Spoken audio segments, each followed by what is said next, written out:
Angelina è la figlia del famoso cantante Mango. Ma Angelina Mango è davvero così brava come sembra? Il cognome Mango le ha aperto le porte televisive avvantaggiandola rispetto agli altri cantanti? Ma soprattutto, perché anche se adesso è adulta non la chiamiamo Angela? Benvenuti sul mio canale dove ripercorriamo la biografia dei personaggi più discussi del momento. Io sono Filippo e oggi ripercorreremo la storia di emancipazione di una ragazza che ha sofferto sia la perdita del padre che la sua costante presenza nell'esposizione pubblica. Quindi mettetevi comodi per ascoltare la vera storia di Angelina Mango. In arte Angelina Mango.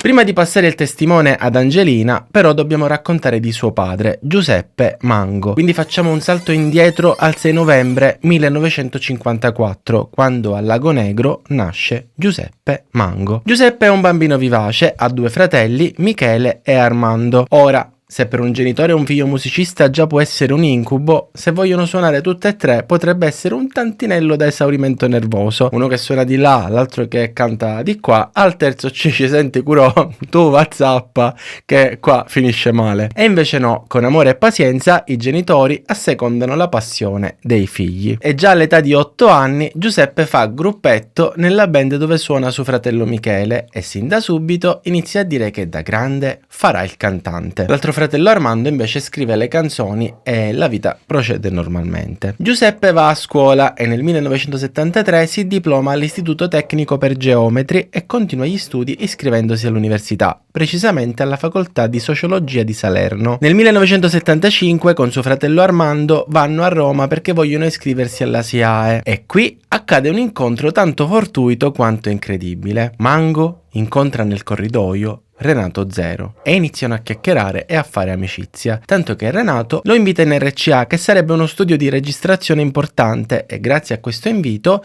mentre sono lì, conosce anche Franco Migliacci, che sarebbe l'autore del famosissimo brano Nel blu dipinto di blu di Domenico Modugno. Giuseppe quindi inizia a crederci, inizia a pensare che ormai manca solo la canzone giusta ed è fatta, e invece si renderà presto conto che senza investimenti da parte di una casa discografica hai tempo di scrivere belle canzoni per Patti Bravo e Mia Martini, come nel frattempo ha fatto. Purtroppo delle canzoni sue non si vende una copia. È il 1983 quando Mango, deluso e scoraggiato dalla difficoltà di guadagnare nel mondo discografico, decide di abbandonare il mondo della musica. Basta, diceva, tutti, registro l'ultimo album e vado avanti con la mia vita, convinto e deciso comunque di terminare gli studi all'università. Giuseppe si mette quindi a studiare sul serio, ma la vita non si sa mai a che gioco voglia giocare, e quindi che cosa succede? Che contemporaneamente a Milano, alla SIAE, un giovane Mogol ascolta la presentazione che ha lasciato Mango per farsi scritturare 8 anni prima e vuole assolutamente sentirlo cantare. Mogol sta scrivendo una canzone che sarebbe perfetta per Mango. Mogol cerca disperatamente di contattare Mango e alla fine ci riesce, ma Mango gli risponde no,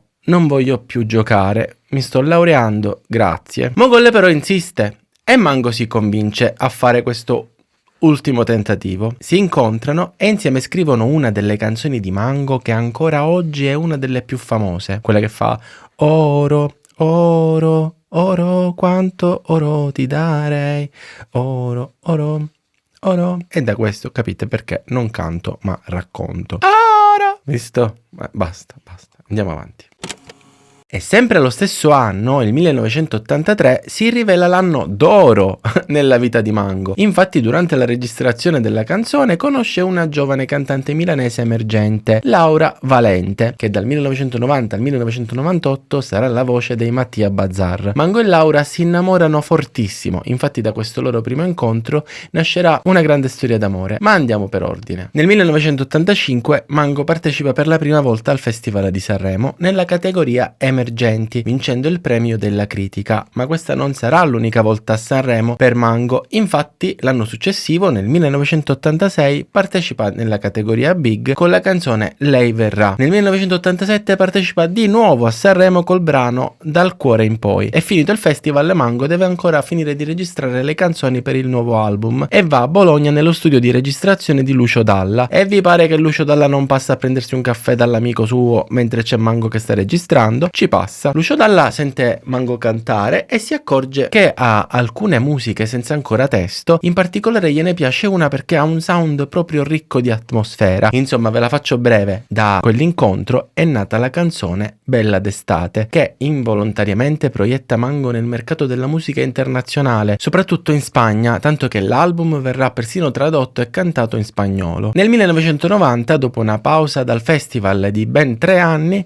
Mango torna a Sanremo con il brano Tu sì, e l'album contenente quel brano vende 600.000 copie, diventando il suo album più venduto. Il 15 gennaio 1995 nasce Filippo, il primo figlio della coppia. Mango partecipa per la quinta volta a Sanremo con il brano Dove vai e vince il premio per il miglior arrangiamento. Nel 1998 Mango partecipa per la sesta volta a Sanremo con il brano Luce, ma niente, neanche stavolta riesce a vincere il festival. Arriviamo così al 2001, quando il 10 aprile nasce Angelina. Nel 2002 per la prima volta Mango scrive un album tutto suo dal titolo Disincanto, dove vuole raccontarsi addentrandosi nel proprio io e nelle gioie e nelle paure umane. Lavora completamente in solitaria, soprattutto per il brano dal titolo La rondine. Nel 2004 Mango pubblica il suo primo libro di poesie e nel 2007, dopo 12 anni, ritorna a Sanremo con il brano dal titolo Chissà se nevica, ma non vince neanche questa volta, quindi mi sa che nevica. Insomma, tra album, tournée, vita familiare, passano gli anni e Mango arriva nel 2014 a un punto della sua carriera in cui vuole iniziare a dare. Non so se mi spiego. Ad esempio, sente una cover della sua canzone Oro cantata da una band emergente, gli Zois, e la canta con loro perché gli sono piaciuti e quindi partecipa anche al videoclip per in qualche modo sponsorizzarli e farli notare anche dal pubblico e dalle etichette discografiche. Perfetto. Partecipa esibendosi ad eventi di beneficenza, dando la sua voce per contribuire alla causa. E una sera a Policoro, proprio durante una esibizione ad una manifestazione per un concerto benefico, Mango, verso la mezzanotte, sta cantando al pianoforte proprio la canzone Oro che diede inizio alla sua carriera, proprio la prima canzone che diede origine alla sua vita da cantante. Durante l'esibizione Mango non si sente bene, ma non vuole lasciare il palco con oltre 4.000 persone che sono lì a mezzanotte per sentirlo cantare. Passa la mezzanotte del 7 dicembre quando da pochi minuti è l'8 dicembre. Mango non capisce cosa gli stia succedendo, non riesce a cantare, ma continua a suonare al pianoforte per prendere tempo. D'un tratto si ferma e al microfono ha solo la forza di dire «Scusate, non mi sento bene» e crolla esausto, sembra svenuto. Provano subito a rianimarlo, chiamano i soccorsi, ma già non c'è più nulla che si possa fare. Mango si spegne all'età di 60 anni per un arresto cardiaco, lasciando un silenzio incolmabile.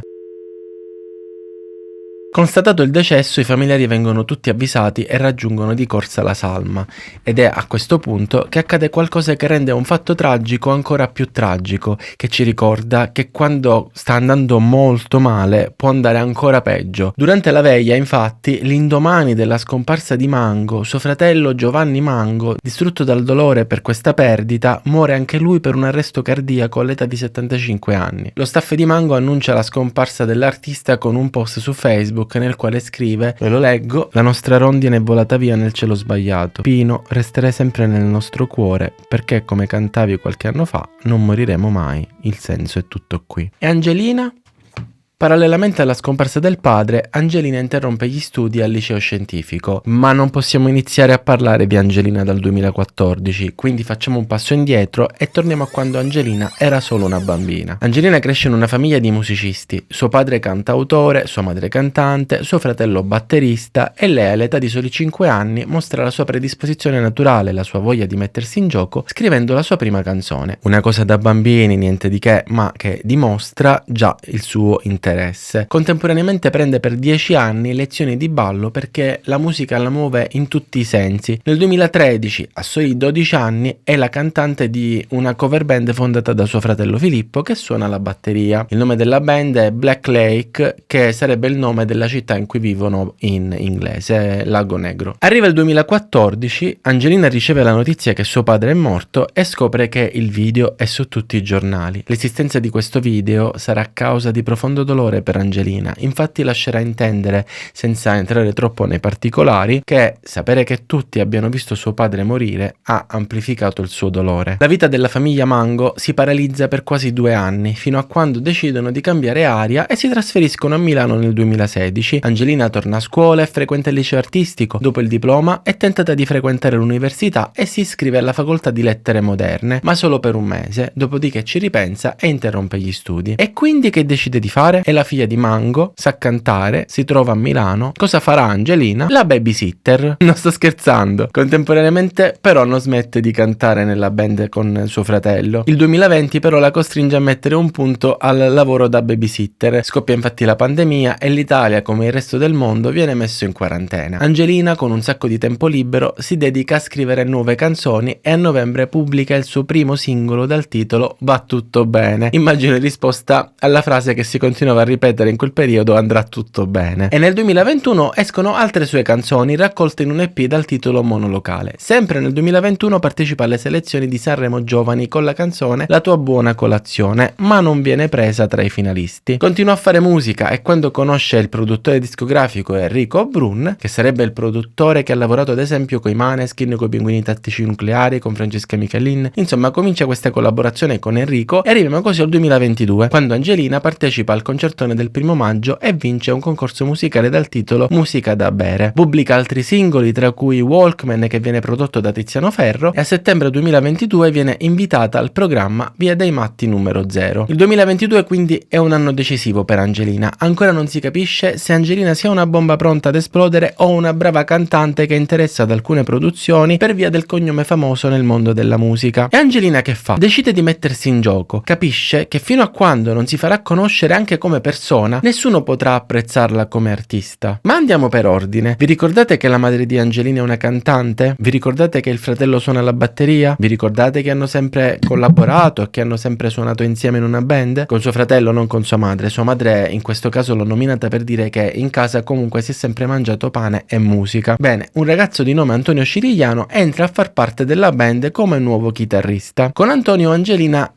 ha da subito un buon rapporto di amicizia che si trasforma in poco tempo in una relazione intima, della quale sappiamo solo che ad oggi sia stabile e privata. In pratica sono fidanzati. La coppia però non si mostra mai in atteggiamenti o in conversazioni pubbliche riguardanti il loro stare insieme e quindi di loro sappiamo pochissimo. È importante questa cosa, ricordatevela. Andiamo avanti. Angelina, suo fratello e il fidanzato si esibiscono in decine e decine di locali pur di cantare, fare esperienza e perché no, racimolare qualche soldo che non guasta mai. Arriviamo così al novembre 2022, quando Angelina decide di partecipare al programma Amici di Maria De Filippi. Convincersi non è stato facile, racconta infatti che le tremavano le gambe, dice Angelina.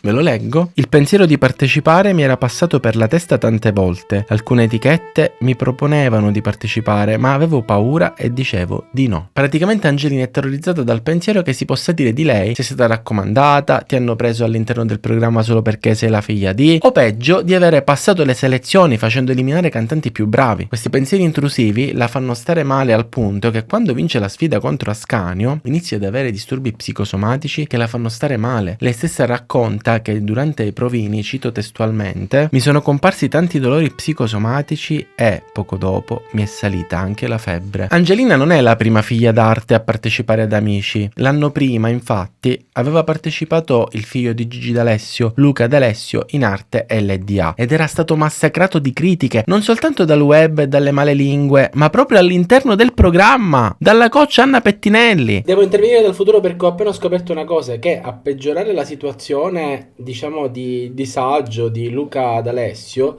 di LDA, c'è stata una storia Instagram di Anna Tatangelo a cena con Anna Pettinelli, la coach che praticamente lo aggrediva ad ogni puntata. In questa storia Instagram che cosa si vede? Che cosa c'è? Anna Tatangelo a cena con Anna Pettinelli che scherza sul fatto: trattamelo meglio, mi raccomando.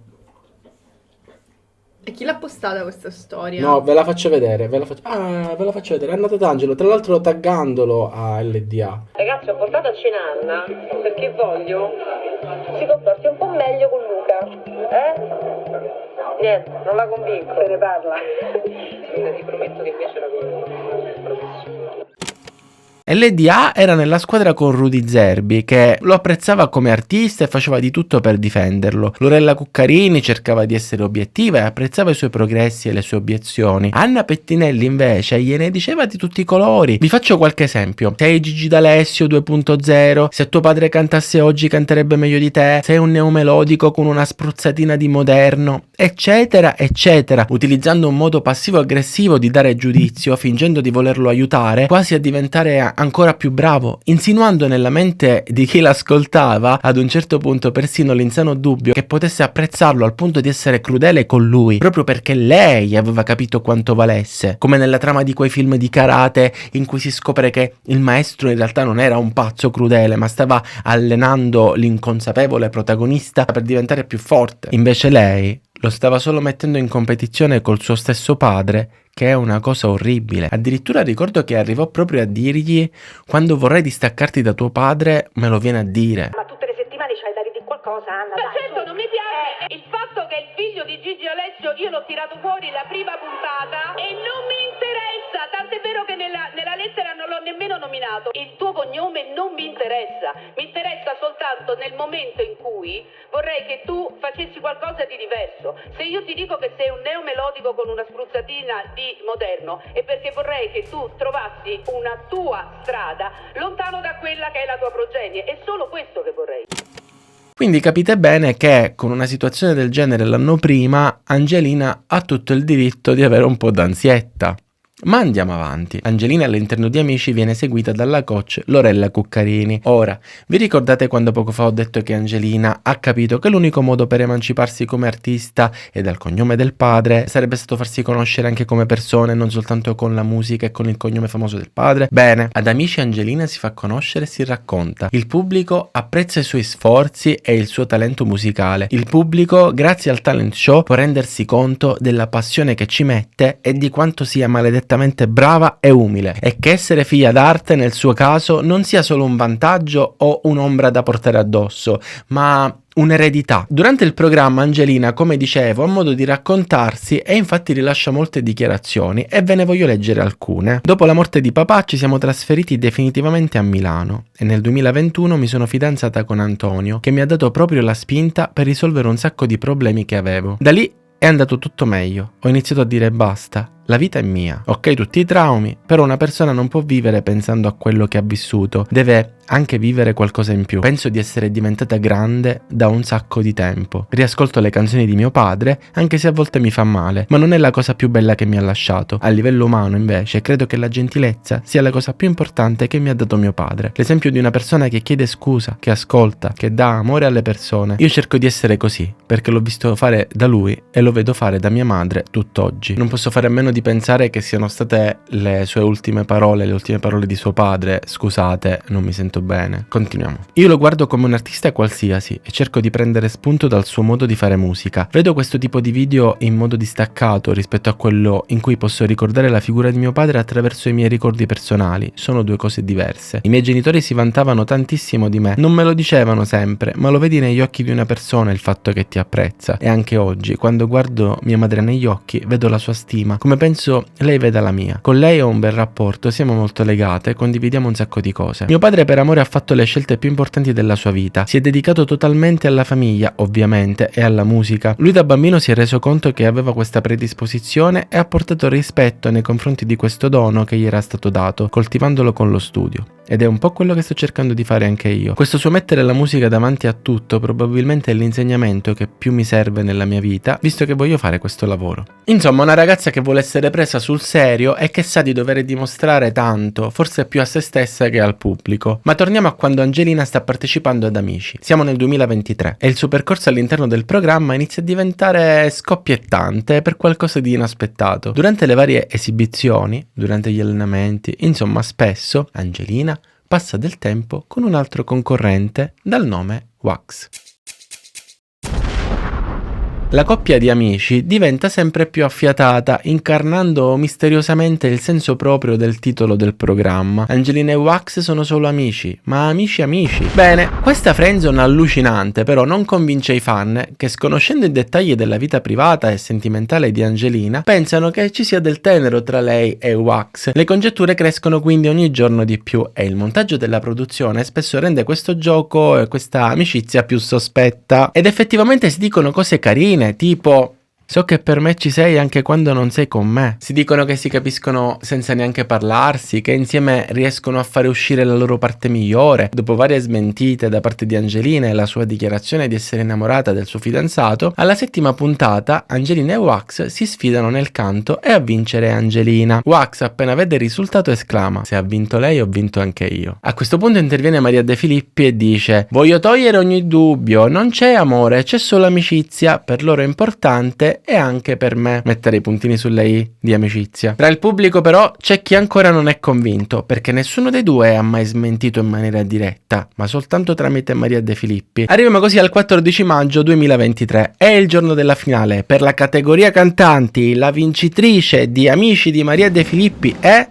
Angelina Mango. Vabbè, il vincitore di Amici di questa edizione è il ballerino Mattia Zenzola, ma questa non è la sua biografia, quindi ciao Mattia, complimenti per la vittoria. Poco dopo la fine della trasmissione al pubblico ancora interessa come proceda l'amicizia tra Angelina e Wax e in un'intervista a Verissimo lei dice: con Wax siamo molto amici, c'è un legame fatto di fiducia, rispetto e stima. Poi c'è molto sostegno e so che posso contare su di lui. Da molto tempo per me vale tanto il fatto che lui sia qui. E Wax, che nel frattempo spunta anche lui in studio a Verissimo, risponde: io ho scoperto grazie a lei un bene che prima pensavo di non poter mai provare.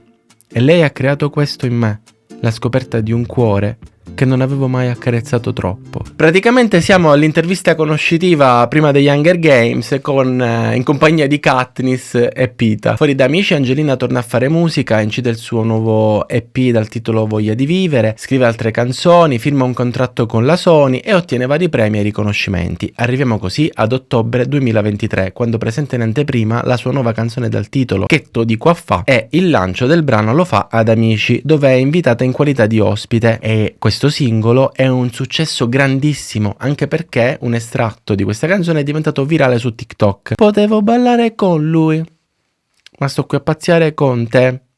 Tienilo a mente. Tenilo a mente. Il videoclip di questa canzone solo nei primi 7 mesi raggiunge le 48 milioni di visualizzazioni e risulta essere al 18° posto tra i videoclip musicali più visti. Insomma, ci sono tutte le carte in regola per cogliere la palla al balzo e partecipare alla competizione canora più famosa della cultura italiana, il Festival di Sanremo. E infatti nel 2024 Angelina Mango partecipa a Sanremo. Il brano inedito che porta si intitola La noia e Angelina riesce a farsi notare sin da subito senza fare scandali, che a Sanremo è tipo un miracolo impossibile, come saprà chi ha visto la biografia di Sanremo.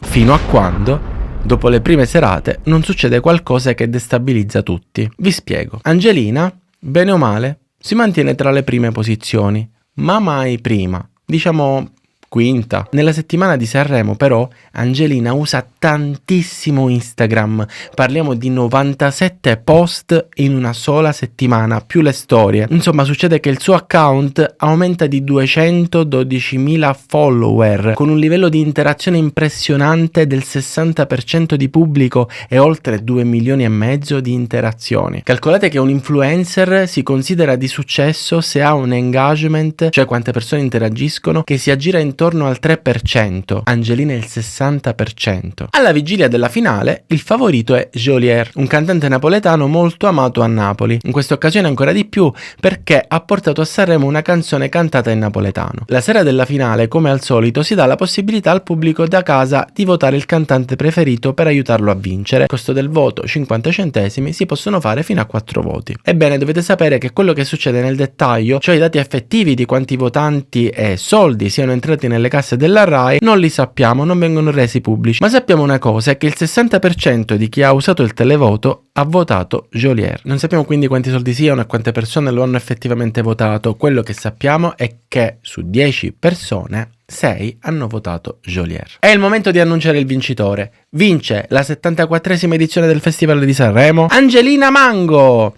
Si scatena la polemica, l'indignazione generale verso l'organizzazione del festival e la vittoria di Angelina sembra ingiusta perché il popolo ha scelto Geolier. Durante la conferenza stampa post vittoria si presentano i 3 finalisti, la vincitrice Angelina, il secondo classificato Geolier e la terza classificata Annalisa. I giornalisti ce la mettono tutta per fomentare la discussione dell'ingiusto televoto, ma i cantanti rispondono sempre bene, non ho trovato una parola di troppo da parte di nessuno di loro. Ad esempio quando chiedono a Geolier che ne pensi dell'influenza del televoto sul risultato finale, lui risponde che ha già vinto portando il dialetto napoletano a Sanremo e considera una vittoria anche il fatto che 2 giovanissimi come lui e Angelina siano stati protagonisti del festival. Ma non finisce ovviamente qui. Sul finire della conferenza stampa una giornalista pone ad Angelina una domanda che secondo me si poteva evitare. La domanda è questa: che cosa direbbe tuo padre ora che hai vinto Sanremo? Cioè la domanda la possiamo tradurre così: nella serata delle cover hai cantato una canzone di tuo padre, quindi mi stai autorizzando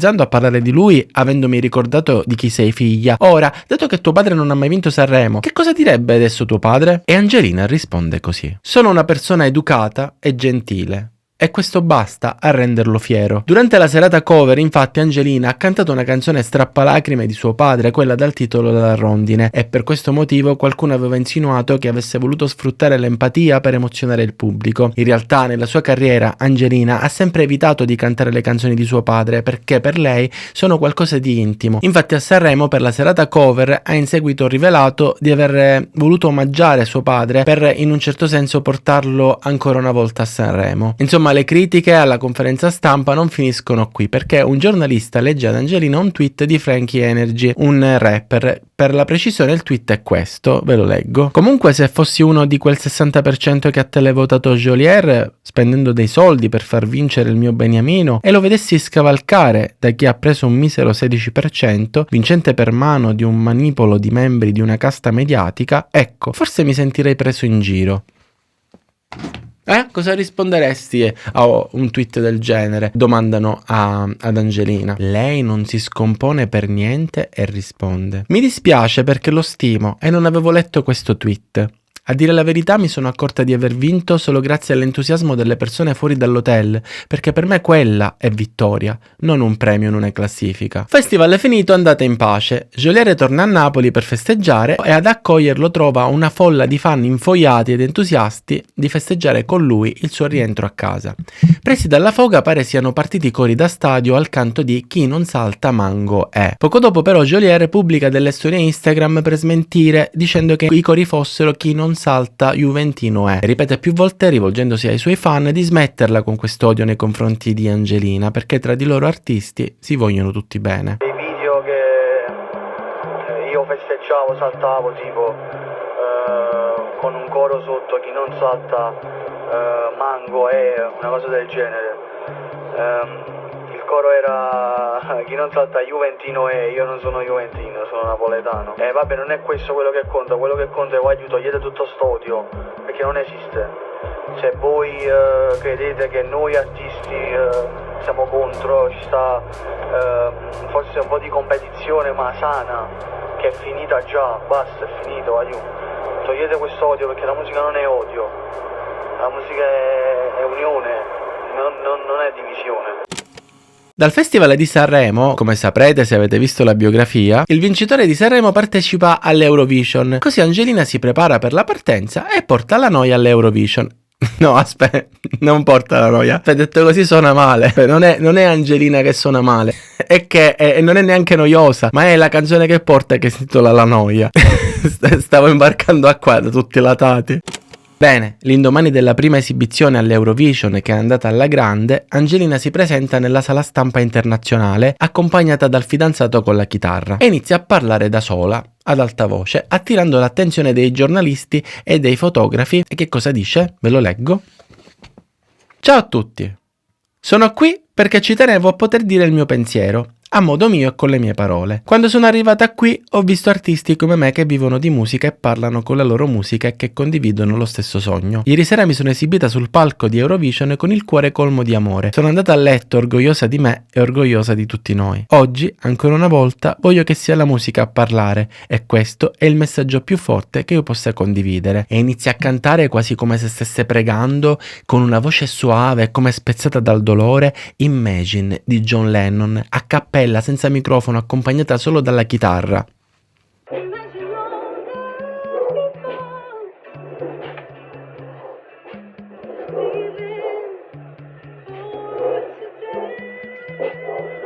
Intorno a lei si forma una scena alla Black Mirror che viene attorniata da persone che la riprendono col telefono in mano, sempre più vicini per registrarla meglio. Angelina con questa performance porta un messaggio di pace approfittando dell'attenzione mediatica dell'Eurovision e appena finisce di cantare si gira e torna in camera sua. La gara procede bene, addirittura si ipotizza che Angelina possa essere tra i favoriti per la vittoria, ma alla fine vince Nemo, un cantante svizzero. No, Novi.